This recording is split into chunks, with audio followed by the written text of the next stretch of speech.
जय श्री कृष्ण दोस्तों, हमारे चैनल हिंदू व्रत कथा में आपका स्वागत है। आज मैं आपको सुनाऊंगी वैशाख माह का प्रथम अध्याय। व्यास जी ने कहा, एक समय की बात है, नैशिशारण्य तीर्थ में शैनकादिक 88,000 ऋषियों ने पुराण वेता श्री सूत जी ने पूछा, हे सूत जी, इस कलयुग में वेद विद्या रहित मनुष्यों को प्रभु भक्ति किस प्रकार मिलेगी तथा उनका उद्धार कैसे होगा। हे मुनिश्रेष्ठ, ऐसा कोई व्रत है अथवा तप कहिए जिसके करने से थोड़े ही समय में पुण्य प्राप्त हो तथा मनोवांछित फल भी मिले। हमारी प्रबल इच्छा है कि हम ऐसी कथा सुने। सर्वशास्त्र ज्ञाता श्री सूत जी ने कहा, है वैष्णवों में पूज्य, आप सबने प्राणियों के हित की बात पूछी है। अब मैं उस श्रेष्ठ व्रत को आपसे कहूँगा जिसे नारद जी के पूछने पर लक्ष्मी नारायण भगवान ने उन्हें बताया था। कथा इस प्रकार है, आप सब सुने। एक समय देवऋषि नारद दूसरों के हित की इच्छा से सभी लोकों में घूमते हुए मृत्यु लोक में आ पहुँचे। यहाँ अनेक योनियों में जन्मे प्रायः सभी मनुष्यों को अपने कर्मों के अनुसार कई दुखों से पीड़ित देखकर उन्होंने विचार किया कि किसी यत्न के करने से प्राणियों के दुखों का नाश होगा। ऐसा मन में विचार कर श्री नारद जी विष्णु लोक गए। वहाँ श्वेत वर्ण और 4 भुजाओं वाले देवों के ईश्वर नारायण को, जिनके हाथों में शंख, चक्र, गदा और पद्म थे तथा वरमाला पहने हुए थे, देखकर स्तुति करने लगे। नारद जी ने कहा, हे भगवान, आप अत्यंत शक्ति से संपन्न है। मन तथा वाणी भी आपको नहीं पा सकती।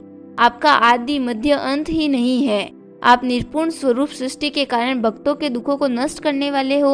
आपको मेरा नमस्कार है। नारद जी के इस प्रकार की स्तुति को सुनकर विष्णु बोले, हे मुनिश्रेष्ठ, आपके मन में क्या है? आप किस काम के लिए यह आगमन हुआ है? निसंकोच कहे। तब नारद मुनि ने कहा, मृत्यु लोक में सब मनुष्य जो अनेक योगियों में पैदा हुए हैं, अपने अपने कर्मों द्वारा अनेक प्रकार के दुखों से पीड़ित है। हे नाथ, यदि आप मुझ पर दया रखते हो तो बताइए, उन मनुष्यों के सब दुख थोड़े से ही प्रयत्न से कैसे दूर हो सकते हैं। विष्णु भगवान ने कहा, हे नारद, मनुष्यों की भलाई के लिए तुमने बहुत अच्छा प्रश्न किया है। जिस व्रत के करने से मनुष्य मोह से छूट जाता है, वह व्रत मैं तुमसे कहूँगा। बहुत पुण्य देने वाला, स्वर्ग और मृत्यु दोनों में दुर्लभ एक उत्तम व्रत है, जो आज मैं प्रेमवश होकर तुमसे कहता हूँ। श्री सत्यनारायण भगवान का यह व्रत विधि विधान पूर्वक संपन्न करके मनुष्य इस धरती पर सुख भोग कर मरने पर मोक्ष को प्राप्त होता है। श्री विष्णु भगवान के यह वचन सुनकर नारद जी बोले, हे भगवान, उस व्रत का फल क्या है? क्या विधान है? इससे पूर्व यह व्रत किसने किया और किस प्रकार व्रत करना चाहिए? कृपया मुझे विस्तार से बताइए। श्री विष्णु ने कहा, हे नारद, दुख शोक आदि को दूर करने वाला यह व्रत सब स्थानों पर विजय करने वाला है।